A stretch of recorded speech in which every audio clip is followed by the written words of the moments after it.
Monday Night Football on Soweto TV. Remember that hashtag MNF on Soweto TV. We'll use that and use your tweets to engage my panel and myself here as we get into what's happening in the news cycle. And the latest casualty as far as the coaches are concerned is none other than Eric Tinkler, the coach who led Maritzburg United to quite a respectable finish as far as the league was concerned in the top 8, but hadn't won since March. So that bio bubble record of his saw him play 6 games in there with 3 losses and 3 draws. Gentlemen, I guess the writing was on the wall that the axe would fall. Let's start. I mean, Shwaib, you've worked with the gent, you know. Hey, guys, we have to get to, we lost time. Now the viewers are tuning in for the juicy stuff. Eric Tinkler, was the writing on the wall, do you think, at Maritzburg United? I think it was to a certain degree.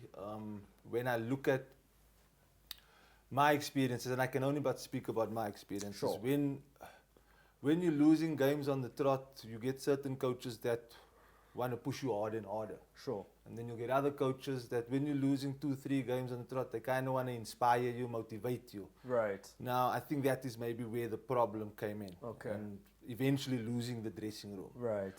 They've got a good squad. They've got good bunch of players. Yeah. He's a good coach, sure. tactically. Sure. Now we need to look at where could have been the problems with them not winning games. Sure. And that is where I think could have been issues. Okay, so, I mean, looking as Shwaib was saying, Mazola, that squad of his, you know, on a bad squad. They managed a good finish. Yes, they had a slump in the bubble. But, you know, is the coach the problem in this scenario? It comes up with the hard questions. Look, I have to be careful what I say here, but I was also just careful. yeah, I think You guys knew what was coming. yeah. Look, obviously, the club, we know the club has a history of being trigger happy, you know. But if you go back to the performances in the bio bubble, some of the players that, you know, for instance, you had a Sianda Kulu who had been, you know, candidate for defender of the season, years gone by, captain of the club, but was sidelined, contract coming to an end, was not extended. And from what I understand, because the coach took the decision. Also, obviously, Sianda was on a high package, and it was that time COVID where clubs were cutting costs, and the easier thing to do was to cut costs with a player, senior player that's not playing, but also not playing regularly. So you have to look at that and think, did the problems start there? And we know Eric from his time previously with other teams. Right. They had obviously been issues with perhaps losing the dressing room, you know, and perhaps this could have been the situation now, you know. People might look in isolation now thinking, it's only 4 games. Why are you getting rid of the coach after 4 games? Days. I mean, one, he's lost all 4 games. Yeah, in the and league, then you and take then it the back. MTN 8 as well. Yeah, MTN, that's 5, and then you have another 6 or From so the bubble, from the bubble, you know. So last victory was back in March, pre-COVID, you know. So I think, yeah, the writing was on the wall. The X had always been hovering.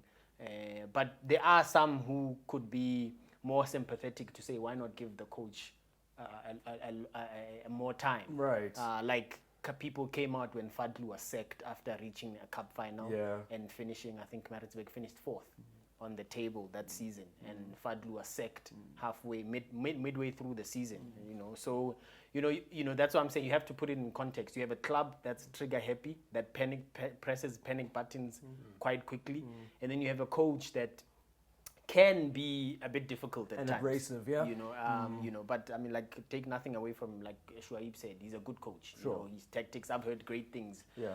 At Cape Town City, Supersport United, and even at Maritzburg in his early days when he saved them from relegation, Sure. and even the good season that he had last season. Because, you know, Eric is who he is. You know, the ginger, man. He was the Bafana guy who was, you know, doing the hard work in midfield when they were winning the Nations Cup and all of that. And he carried that demeanor, so to speak, into his coaching career. So maybe there can be, of course, there has to be question marks when a coach isn't able to motivate the players to win games after having done so well the previous season. So Yeah, but I think you've got to look at both situations. You've got to look at the coach and you've got to look at the club. It's history with hiring and firing coaches.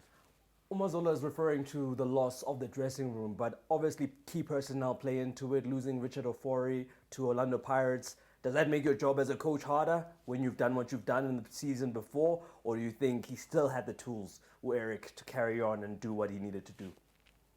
I think on the balance of looking at the composition of the squad, if we were to go pound for pound, with some of the teams that have played against and lost to them, on paper, we will both agree that Maritzburg has got a better squad compared to cheaper. Most importantly, the team that they lost to this past weekend, Black Leopards, and they didn't lose a lot of players. It's Afori and Kolo, who else? You know, those are the, and I think management gave him about 6 new players. Yes, and if you look at the additions, and remember, this is the team that made its first cup final this past season. So as county, listen to this. Like if you get your team to a certain place, do you think four games is enough? No, I think what Mazola has also been saying that, and this is the same mistake that when people are judging Kaizer Chiefs, they say it's the Kaizer Chiefs problem didn't just start now. Yeah. It didn't even start just in the bubble. Even just before the bubble, they lost to a bottom of the log Amazulu. You understand? So you can see the problems they've been coming. Sure. So just like with Maritzburg now, their problems, they've been there. So there's something that maybe the management would have observed and they felt, okay, maybe the bubble, maybe there are other issues there in the bubble. So let's see how he starts the season. Right. And then that's how you judge. And maybe there are other factors which are not out there in the open that the 4 of us here don't know about, which would be boardroom and dressing room related. Sure. Because those weigh heavily. Because I was listening to an interview which was done with Russian Direct, and I was saying they don't know what they have to do anymore, because the results are not coming. Sure. So, as they usually say in football, do you need fresh ideas? Who's the pick-me-up coach? This past weekend, Leopards had fresh ideas. For sure. And they picked up 3 points. But Shoaib will tell you that there's always that momentum of having a new coach. Everyone wants to impress. Yeah. You find a team that they can win maybe the 2-3 matches and then they go back to another slump again. Sure. But from how I see the situation, because I think even before the season started, from some of the colleagues from KZN, there had been this talk that Tinkler might not even start the season, or it would depend how they start. Yeah. But I refuse to look at the situation of Maritzburg as just the issue of the quality of Maritzburg has got a better squad compared to a number of teams. Sure. On paper. And I mean, Shoaib, now, having been in that culture of the Maritzburg team, you know the team very well. Now there's an opening. What kind of coach needs to go in there? Because we've kind of figured out that maybe the coach who's just left is a bit abrasive and doesn't really know how to deal with players sometimes, especially when the going gets tough. What kind of individual needs to get in there? Yeah, I think now they need to think about it very sensibly, because you kind of need a coach now that is just going to motivate, inspire. You're not going to be looking at a coach that want to change things drastically. Yeah. Because you don't have a lot of time. You're playing a lot of matches. Sure. You want your transition into your type of football to gradually come in. So you don't want to come in and change things, because it's twofold now at the moment. With a new coach coming in trying to change things drastically, tactically, it can go against you. Because now the players need time. So for me at the moment, my suggestion, or if I was part of the directors or the technical director, I would look at a coach that is more motivator and can inspire my players now, because that's all they need. I mean, you look at the game against Chippa, they played well till they scored, and their movements are there. There's good players, and there's a good structure there. I think now they, like the Riek was saying, like you're sitting now and you're despondent, because you're thinking, oh, what do I do? What can I do? But now it's just about getting that. Don't worry about the match, or don't worry about tactics. Go out there, get your confidence, and that's what they need now. So they need And there's quite a few coaches around locally. Yeah. We don't want to promote coaches over here. sure, but no, there let's are- see what The they do. recycling, the what they do. recycling machine in South Africa. There is Yeah. a few man managers out there that I think that could do a job quite successfully. Okay, well, there you have it. As far as maybe looking into that, there are many coaches without a job at the moment who can come in and motivate those players back to the heights that we know they're capable of. After the break, we'll look at the matches and plenty of the goals that were scored at the weekend.